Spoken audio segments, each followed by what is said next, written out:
Nosso assunto hoje são os capítulos 28 e 29 de Êxodo. E nesse assunto das vestes dos sacerdotes e da dedicação do sacerdote, nós temos a pergunta que fizemos no último vídeo. Por que o sacerdote trazia 12 nomes em duas pedras, nos dois ombros, e também 12 nomes, os mesmos 12 nomes, num peitoral, com o nome em cada pedra individual e Deus definindo qual pedra que era e tudo certinho. Nos ombros é para ele levar os filhos de Israel, os nomes dele representam o povo de Deus para levar para Deus. É para cima, é uma seta para cima. O sacerdote é um homem só, mas ele está carregando o povo de Deus, fazendo Deus lembrar do povo dele. Então ele põe os nomes. E olha, veja que interessante, os nomes estão na ordem que nasceram, na ordem da idade.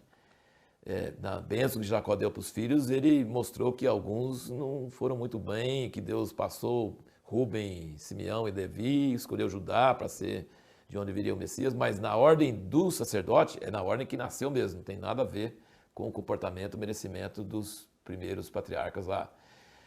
E esses 12 nomes estavam no ombro para o sacerdote levar diante de Deus, representa com o ministério sacerdotal hoje, nós precisamos levar nomes de pessoas diante de Deus, interceder por essas pessoas, mas ele levava no coração também. E sabe o que significa coração? Fala peitoral do juízo. O juízo não significa julgamento, significa entender o que se deve fazer, porque junto com essas pedras tinha duas pedras especiais, um chamado Urim e o outro Tumim, que mostrava se Deus estava querendo uma coisa ou não. Se brilhava luz em um, era sim, se brilhava luz no outro, era não. Então, nas pedras no coração, que fala mais das emoções, dos sentimentos, de ouvir de Deus, é a seta para baixo, é Deus falando para o povo o que ele queria para eles. Então as pedras nos ombros representam a responsabilidade pelo povo diante de Deus. E as pedras no coração representam Deus falando com o sacerdote sobre a vontade dele para o povo. O sacerdote é alguém que liga Deus com o povo, então tem a seta para cima e tem a seta para baixo. Representa o povo para Deus e representa Deus para o povo. Tem outros lugares no corpo do sacerdote que também são importantes. A mitra sagrada era colocada na testa dele. Uma placa de ouro escrito Santidade ao Senhor.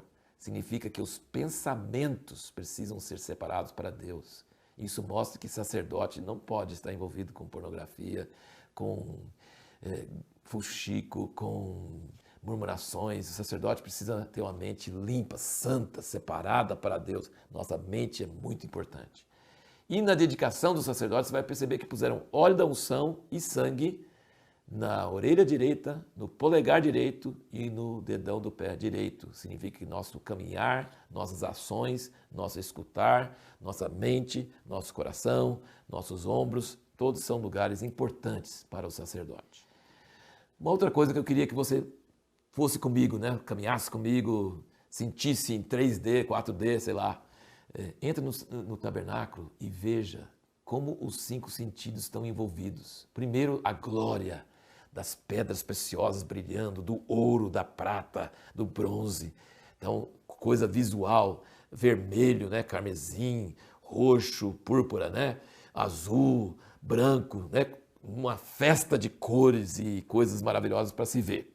Segundo, você entra lá e você sente o cheiro do incenso e do óleo da unção. O óleo da unção era perfumado e o incenso era perfumado, então o cheiro das coisas. Quando o sumo sacerdote entrava no Santíssimo Lugar, tem os sininhos tocando, então tem o som. E, claro, comer o pão, comer do sacrifício, e em tudo era tocado. Então, assim, todos os 5 sentidos estavam envolvidos nesse culto a Deus, nesse Deus que morava no meio deles. Outra coisa importante, ele fala que os vestes são para glória e ornamento. Deus dá valor para vestes especiais, dias especiais, cerimônias especiais. Ele acha que essas coisas são importantes para que as pessoas se lembrem e façam contato e sejam pontos de referência. Então é muito interessante que ele fala sobre as vestes dos sacerdotes, tinham que ser dessa forma para glória e ornamento. Agora eu quero meditar com vocês sobre outro aspecto que muitas vezes nós não entendemos, porque esse é um povo pastoral. As riquezas deles eram o gado. E você já pensou o que significava queimar um novilho inteiro, sem defeito, macho? Hoje já seria um prejuízo terrível, porque a carne já está cara, né? Mas já pensou? Para eles, queimar um novilho sem defeito, inteirinho, sem comer nada dele como holocausto para Deus, era um ato de fé nesse Deus invisível. É um desperdício terrível do ponto de vista humano, mas se Deus existe, ele merece, eu estou dando para ele uma coisa visível. Para nós seria mais ou menos como ganhar uma Ferrari e queimar a Ferrari inteirinha para Deus. A pessoa queimar uma Ferrari, que tem um boi naquela época, qualquer um que tinha, não. Tinha os mais pobres, tinham as ovelhas, os cabritos, outros tinham só os pássaros.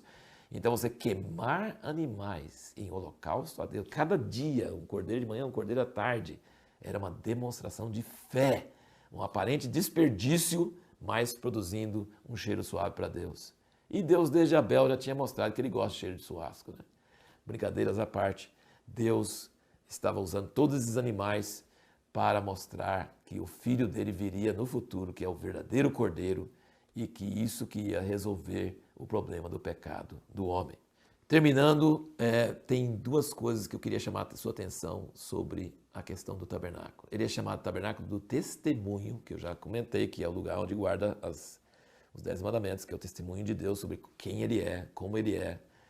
E é também chamada a tenda do encontro, ou em algumas traduções fala a tenda da congregação, mas essa congregação é uma tradução errada. Não era para o povo juntar, não cabia ninguém lá e ninguém podia entrar.